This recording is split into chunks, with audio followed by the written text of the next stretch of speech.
O sabonete é chamado de sabão de tocador. Bom, tocador não é um nome que é usado tanto hoje em dia, mas é esse móvel que tem um gabinete com porta, uma cuba onde se lava as mãos, é nele que se coloca torneira, bacia, etc. Mas o fato é que o nome técnico do sabonete é sabão de tocador. Sabão de tocador é definido como um sabão fino, perfumado e preparado com substâncias gordurosas de alta qualidade, própria para lavagem do corpo. Essa é a definição que aparece inclusive na legislação do governo brasileiro. O mais importante disso tudo é que o sabonete é feito de sabão. E se o nosso objetivo for fazer um sabonete, a primeira coisa que nós precisamos fazer é um sabão. O sabonete é um sabão produzido com um pH bem suave, próximo a 7, mais corantes, solventes, perfumes e esses demais itens aí. Na primeira parte desse vídeo, nós vamos fazer um sabão com pH bem ameno. E num segundo momento, nós vamos mostrar como usar esse sabão na produção do sabonete, ou sabão de tocador, como é o nome correto. Para o sabão ter um pH próximo a 7, nós precisamos saber qual que é a quantidade exata de hidróxido de sódio que nós deveremos usar. Um sabão é a reação entre uma gordura e o hidróxido de sódio, produzindo o sabão e o glicerol. O sabão é, na verdade, um sal de ácido carboxílico. Esse ácido carboxílico tem uma cadeia muito grande e é chamado de ácido graxo também. A reação de hidrólise de uma gordura, ou seja, de um triglicerídeo, é chamada de reação de saponificação, e compreender ela é muito importante para ver que é impossível se fazer um sabão sem usar uma base, seja um hidróxido de sódio ou de potássio. Nós estamos dizendo isso porque muitas pessoas querem fazer um sabão sem soda, e isso não é possível. O fato é que depois do sabão estar pronto, não vai mais existir soda cáustica no produto. Ele é totalmente seguro, mas para isso é necessário colocar uma quantidade correta de hidróxido de sódio para não haver excesso. E para saber esse valor exato, existe um parâmetro chamado de índice de saponificação, que diz a quantidade exata de hidróxido de potássio necessária para saponificar os óleos. Cada ser vivo produz um óleo ou gordura com uma composição molecular diferente. É por isso que um índice de saponificação é específico para cada óleo ou gordura. O Handbook de Gorduras e Óleos do Michael Bockish apresenta o índice de saponificação de vários óleos.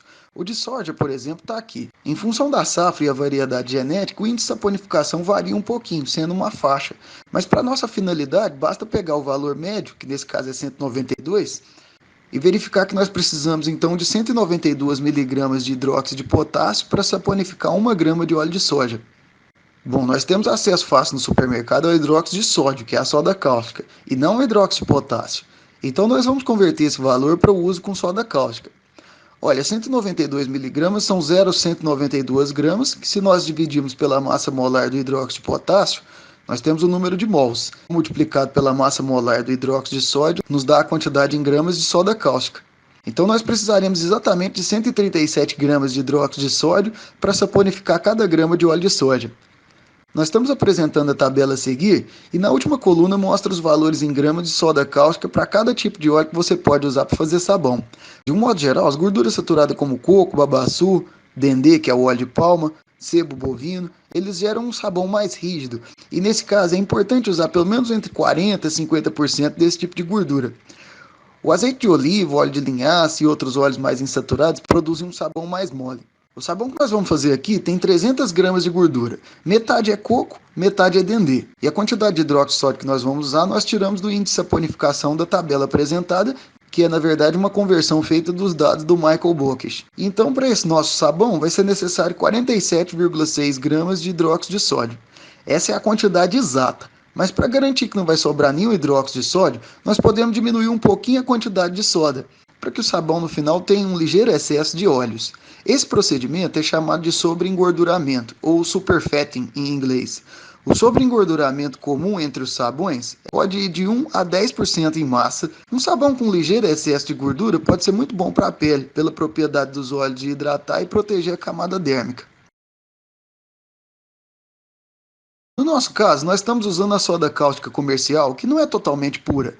Como a pureza dela pode ir de 96% até 99%, significa que o nosso sabão vai ter um sobreengorduramento entre 4% a 1%. E dessa forma, nós vamos usar mesmo os 47,6 gramas que nós calculamos, na certeza que não vai sobrar nenhuma soda cáustica e que o nosso sabão pode ter um sobreengorduramento de até 4%, o que é bastante desejável. Bom, então vamos preparar o nosso sabão. Nós vamos dissolver as 47,6 gramas de hidróxido de sódio em 88,4 gramas de água. Dessa forma, nós vamos ter uma concentração de 35% massa-massa. As concentrações da soda cáustica usada na saponificação de óleos podem variar entre 30% a 50%. Muitas literaturas chamam essa solução de lixívia. O preparo da lixívia é exotérmico e, portanto, essa solução vai ficar bastante quente. Junto com o vapor de água, acaba formando uma névoa com pequenas partículas de água e hidróxido de sódio dissolvido, que são corrosivas e podem ser aspiradas. É bem tranquilo fazer essa dissolução, mas essa parte deve ser feita em ambiente aberto com ventilação. Depois de algum tempo, essa solução vai continuar quente, e isso é até bom para acelerar a reação de saponificação. Nós também vamos aquecer os óleos e gorduras até cerca de 65 graus. Nessa temperatura, eles vão ficar todos dissolvidos assim. Para ter certeza desse valor, nós conferimos a temperatura com um termômetro. Você não pode aquecer esses óleos e gorduras direto no micro-ondas, porque as micro-ondas não têm frequência suficiente para o aquecimento dessas gorduras. E se você fizer isso, provavelmente você vai queimar o magnetron, que é a peça que gera as micro-ondas do seu equipamento. Aqui nós estamos aquecendo em uma chapa de aquecimento, mas poderia ser um fogareiro, um fogão a gás, de indução, ou até um bico de Bunsen. Se você aqueceu as gorduras numa panela de metal, nós sugerimos após atingir os 65 graus que você transfira para um recipiente de plástico, vidro ou até de metal esmaltado. Não faça a reação de saponificação em recipientes metálicos porque a solução de soda cáustica dissolve parte desses metais. Nós vamos colocar 107 gramas de álcool etílico na temperatura ambiente. Nós vamos adicionar a lixívia e misturar até atingirmos uma consistência de polenta. Esse é o ponto em que os saboeiros costumam chamar de traço médio. Esse processo pode demorar um pouco e depende de muitas variáveis, como a temperatura do dia, a temperatura da soda, a velocidade de agitação, o tipo de gordura utilizada, a quantidade de etanol, etc. Então, de uma forma geral, agitando da forma que nós fizemos aqui, leva cerca de uns 10 minutos. Mas o critério mesmo é a observação visual da viscosidade da massa. A função primária de se adicionar etanol na fabricação do sabão é que ele acelera muito o processo. Isso acontece porque, como a fase aquosa se separa com facilidade da fase oleosa, que é a fase orgânica, o etanol facilita o contato entre essas duas superfícies. E como há mais superfície de contato, a reação acaba se processando em um tempo menor. Se a gente fosse fazer só o sabão, a quantidade de etanol que nós colocamos foi muito alta. Mas no caso do sabonete, o etanol tem uma segunda função. Ele também é um solvente, ajudando a massa a ficar mais transparente e homogênea. E nesse caso a quantidade de etanol é maior mesmo.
Esse é o ponto final.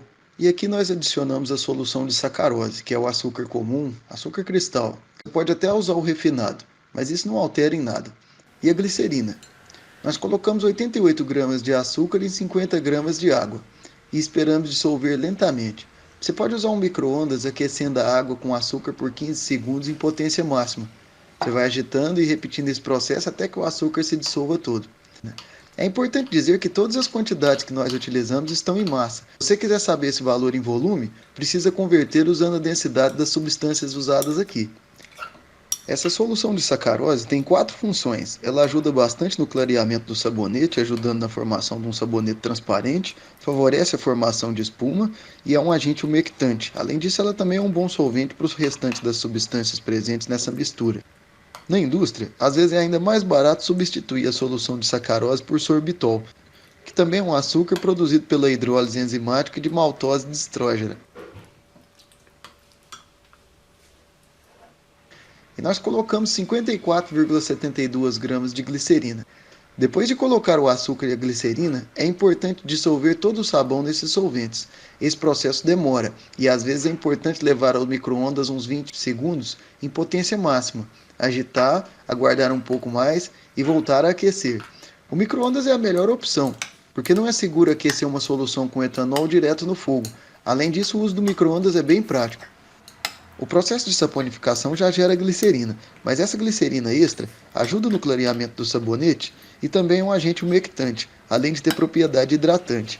A glicerina pode ser de origem animal ou vegetal. Nós estamos usando uma de origem vegetal para ter um produto 100% vegetal.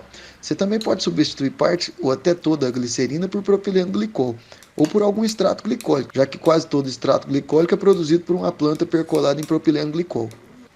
Existe certa discussão de que o propileno glicol poderia ser alergênico a alguns tipos de indivíduos. Nós aqui não vamos aprofundar nessa discussão nesse vídeo. Então é o seguinte, se você não quiser usar o propileno glicol, pode usar apenas a glicerina como nós estamos fazendo nesse vídeo. Inclusive é possível fazer um extrato glicólico de planta usando apenas glicerina. Mas o propileno glicol ajuda bastante na obtenção de um sabonete que se mantém claro e transparente, mesmo após ser derretido, enquanto aqueles que usam etanol e glicerina ficam um pouco opacos após serem refundidos algumas vezes. Na indústria também é adicionado o EDTA tetrassódico e o ácido etidrônico, para eliminar principalmente o sódio, o cálcio, o magnésio e o ferro livre na água de preparo. Nós fizemos esse procedimento de aquecer no micro-ondas, agitar e voltar a misturar por umas 7 vezes, até obter um produto líquido, viscoso, com uma espuma amarela persistente em cima do líquido, que é esse resultado que nós vamos mostrar aqui. Esse é o resultado final. Agora basta esperar essa mistura esfriar até uns 40 graus para colocar a essência e os corantes. Como perfume, nós vamos usar nesse sabão o óleo essencial de hortelã-pimenta. E nós não vamos usar nenhum corante, nem extrato glicólico. Se fôssemos utilizar, o momento seria esse. Sobre o corante, eu posso dizer duas coisas. Na maioria das vezes, eles não são necessários. E como muitos corantes orgânicos são alergênicos ou vão se decompor parcialmente após o sabonete entrar em cura completa, o melhor é não utilizar. Os melhores corantes são as argilas coloridas, porque elas não são alergênicas, além de serem um ótimo esfoliante natural e deixar o sabonete um pouco mais rígido. Fora essas argilas, alguns outros sais inorgânicos podem ser úteis, como o dióxido de titânio, que é o corante mais utilizado na indústria de sabonetes, ou alguns óxidos de ferro, com produtos naturais como carvão ativado ou a espirulina, e nesse caso o resultado também é muito bom. O extrato glicólico de muitas plantas pode ser adicionado aos sabonetes. Por exemplo, a calêndula tem propriedades emolientes, cicatrizantes, antialergênica, anti-inflamatória. Mas para não decompor os princípios ativos desse extrato, ele só deve ser adicionado após a mistura estar com a temperatura abaixo de 40 graus, da mesma forma que a essência. Depois de colocar nas forminhas, nós precisamos deixar uma semana para depois desenformar o sabonete. Nós vamos mostrar como que ele ficou depois de pronto. A cor do sabão ficou opaca na superfície que estava em contato com o ar, só porque ela resfriou mais rápido que as demais e também pela espuma formada. Essa parte tem a mesma composição que as demais e não precisa ser tirada, mas por questões estéticas, se você não gostar, é possível cortar esse pedaço para ter um material com aspecto mais homogêneo. Se você quiser preparar um sabonete qualquer usando outras gorduras, testando corante, essência e extrato, fica à vontade. Você tem que usar essa tabela do índice de saponificação para calcular a quantidade de hidróxido de sódio necessária para saponificar a gordura, mas o mais importante é que a proporção dos ingredientes de um sabonete deve ser essa, ou algo próximo a isso. É muito importante dizer que a porcentagem de sabão verdadeiro é a massa só das gorduras e do hidróxido de sódio. Nós não contamos a massa de água nesse caso. É importante lembrar que essas porcentagens são em massa, e você precisa ter uma pequena balança à disposição. Se você quiser fazer um sabonete igual que nós preparamos no vídeo e não dispor de uma balança, você pode usar as quantidades em volume. E nesse caso é só converter elas usando a densidade do etanol e da glicerina e admitir que a densidade da água é 1 grama por ml. Na descrição do vídeo nós deixamos as quantidades em massa e em volume do sabonete que nós preparamos aqui nesse vídeo. Esse sabonete que nós produzimos é isento do máximo número de substâncias alergênicas ou irritantes possível, mas você pode ir testando outras substâncias e composições para ver o que convém no seu caso específico. Para usar esse sabonete no banho ou para lavar as mãos, você precisa esperar cerca de 1 mês, que é o tempo de cura dele. A cura nada mais é do que um tempo necessário para que toda a saponificação tenha acontecido. Isso acontece porque a maioria das gorduras e do hidróxido que nós colocamos já se forma um sabão nos primeiros minutos do processo, mas à medida que há muito pouco dessas substâncias, as reações químicas começam a ficar muito lentas. E para garantir que tudo que foi colocado já se converteu em sabão, nós esperamos esse tempo de um mês. Além disso, há uma pequena evaporação da água e do etanol que nós utilizamos. Então é comum a massa reduzir um pouco e o sabonete ter uma pequena retração. Esses processos todos são resumidos e chamados de cura.